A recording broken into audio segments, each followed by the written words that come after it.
Several years ago in Pittsburgh, they started a tradition calling it Light Up Night, and all of the buildings in the downtown area would put all of their lights on, and you could go watch it and see it from Mount Washington above where the three rivers are, and it was beautiful.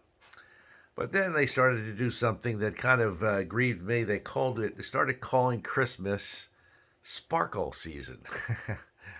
And it's just another thing in what they try to do in commercializing Christmas or secularizing Christmas, and they're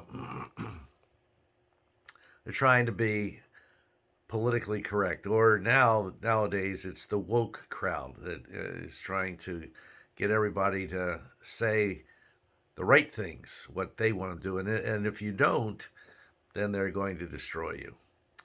Well, they will never destroy my faith, and I hope not yours either. And here's what I did when I heard about them making Christmas or calling Christmas Sparkle Season. I'll tell you in just a moment, but first of all, let me just shout hi.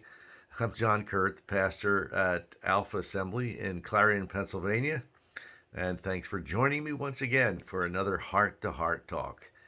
And here we are, past the Thanksgiving holiday already, and past Black Friday. I think today was Black Monday, or where they do a lot of technology equipment and sales. But at any rate, we're on to Christmas season now, and it's a wonderful, wonderful time celebrating the birth of Christ. So here's what I did when they initiated this sparkle season, calling Christmas Sparkle Season. I just made an acrostic, an acronym for sparkle. And so here's what I said. The S stands for the star that shone brightly when Christ was born.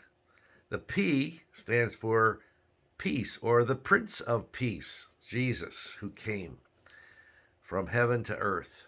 The A stands for the angels that sang and revealed Christ to the shepherds and glorified God in the highest. The R stands for rejoicing. That's why Jesus came, that we could rejoice. And so R stands for rejoicing. The K stands for the kings. Three kings, or I believe there were many of them, but the kings that came. And then L stands for the Lord Jesus, the light of the world. And finally, E stands for Emmanuel. And so, you see, as bad as all of this is, there's always a way to turn it and not allow them to program us to the commercialization of Christmas and making it something about something that it's really not. It's about Jesus, and they're trying to just make it kind of secular. And and there's other things that have been done in the past several years that are just atrocious. I believe now NOW promoted their pro-choice agenda, which champions abortion, and they sent a card that says "choice on earth" instead of "peace on earth." Choice on earth. But you know what? No matter how people try to change or distort the celebration into something that's politically correct, the real reason for the season is still the birth of Jesus Christ, the Son of God. It's been that for 2,000 years, and it always will be. Now, there have been people down through the years that have tried to disprove the story of Jesus. There was a man back in the 19th century, Simon Greenleaf. He was a royal professor of law at Harvard University. He was one of the most celebrated legal minds in American history. And he determined that he was going to expose the myth of the story of Jesus and the resurrection, especially of Jesus, once and for all. But his thorough examination forced him to conclude that instead, Jesus was for real. The story of Jesus and his birth and death and resurrection was for real. Then there was another guy named Albert Ross. I believe he was in the 20th century. He was a lawyer and a journalist and a novelist. He grew up in Stratford, England, and he was deeply affected by the skepticism of the times, particularly the attacks on the Bible by theological liberalism and Darwinism. And after becoming a lawyer, he set out to write a book to disprove the resurrection. Wouldn't you believe it? He also became a believer and wrote a defense of Christianity called Who Moved the Stone?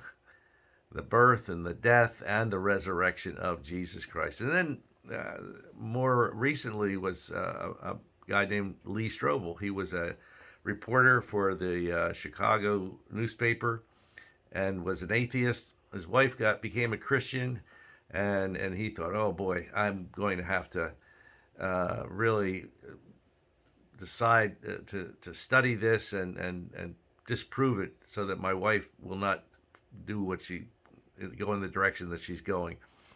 And so he too tried to disprove it, but he became a Christian and wrote some great books, the Case for Jesus, the Case for Christianity, and some other books. And so, folks, don't worry. Jesus is for real. He's not going away. And we can celebrate that with everything that's within us. It's not sparkle season, unless you want to use the acronym that I said. But just have a great Christmas celebration this year, and do like the shepherds did, and go and tell. Go tell that Jesus Christ was born. He lived, he died, and he rose again. And the story is real. Well, I've gone a little bit long today, but I hope that you enjoyed some of those background stories about people who tried to disprove Christianity and ended up becoming believers. God bless you. Have a great day. Have a great week. Have a great Christmas season. And we'll talk to you later. Bye-bye.